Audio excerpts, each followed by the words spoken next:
શિનોર સમાચારમાં આપ સૌનું હાર્દિક સ્વાગત છે। સોમનાથ કાર્તિકી પૂર્ણિમાના મેળાના બીજા દિવસે વિક્રમજનક 2 લાખથી વધુની જનમેદની ઉમટી પડી, જેમાં રાજકોટ મધ્યસ્થ જેલના કેદીઓના ભજીયા આકર્ષણનું કેન્દ્ર બન્યા। સોમનાથમાં કાર્તિકી પૂર્ણિમા મેળો 2024નું શ્રી સોમનાથ ટ્રસ્ટ દ્વારા ભવ્ય આયોજન કરવામાં આવ્યું। મેળામાં હસ્તકલા હાટ, રાસ રચેલું ફૂડ માર્કેટ, જેલના ભજીયા, બાળકોની રાઇડોનું પણ સુંદર આયોજન કરવામાં આવ્યું। જોકે આ વખતે સુરક્ષાના કારણોસર મોટી રાઇડ્સ બંધ રાખવાનો નિર્ણય નાના વેપારીઓને ખાણીપીણીના બજારને અદ્ભુત લાભ મળવા પામ્યો છે। ત્યારે કાર્તિકી પૂર્ણિમા મેળાના બીજા દિવસે વિક્રમજનક 2 લાખથી વધુ જનમેદની ઉમટી પડી હતી, જેમાં રાજકોટ મધ્યસ્થ જેલના કેદીઓના ભજીયા આકર્ષણનું કેન્દ્ર બન્યા।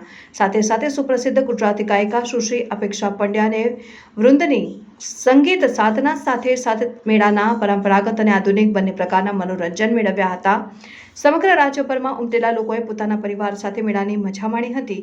અત્રે ઉલ્લેખનીય છે કે કોઈપણ અનિચ્છનીય બનાવ ઘટના ન બને તેની તકેદારીના ભાગરૂપે પોલીસનો ચુસ્ત બંદોબસ્ત ગોઠવવામાં આવ્યો હતો, જ્યારે ગીર સોમનાથ પોલીસ દ્વારા ડ્રોન સર્વેલન્સ કરીને સુરક્ષાની સમીક્ષા પણ કરવામાં આવી। આ ઉપરાંત શ્રી સોમનાથ ટ્રસ્ટ દ્વારા પણ મેળામાં આવતા લોકોને કોઈ હાલાકીનો સામનો ન કરવો પડે તે રીતે ખૂબ સુંદર આયોજન કરવામાં આવ્યું છે। રિપોર્ટર દીપક જોશી, શિનોર સમાચાર ન્યૂઝ, ગીર સોમનાથ।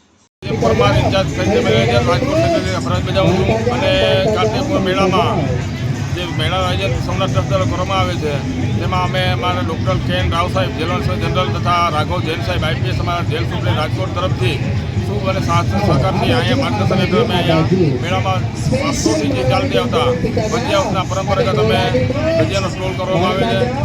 અને આ વખતે વધુમાં અમારી જેલમાં જે બનતા ઉદ્યોગો થાય છે, જેમાં કાપડ બને છે, વેંગમાં કાપડ બને છે, સુતારી કામ છે, દરજી કામ છે અને હીરા ઉદ્યોગ આ વખતે ચાલુ કરવામાં આવેલ છે।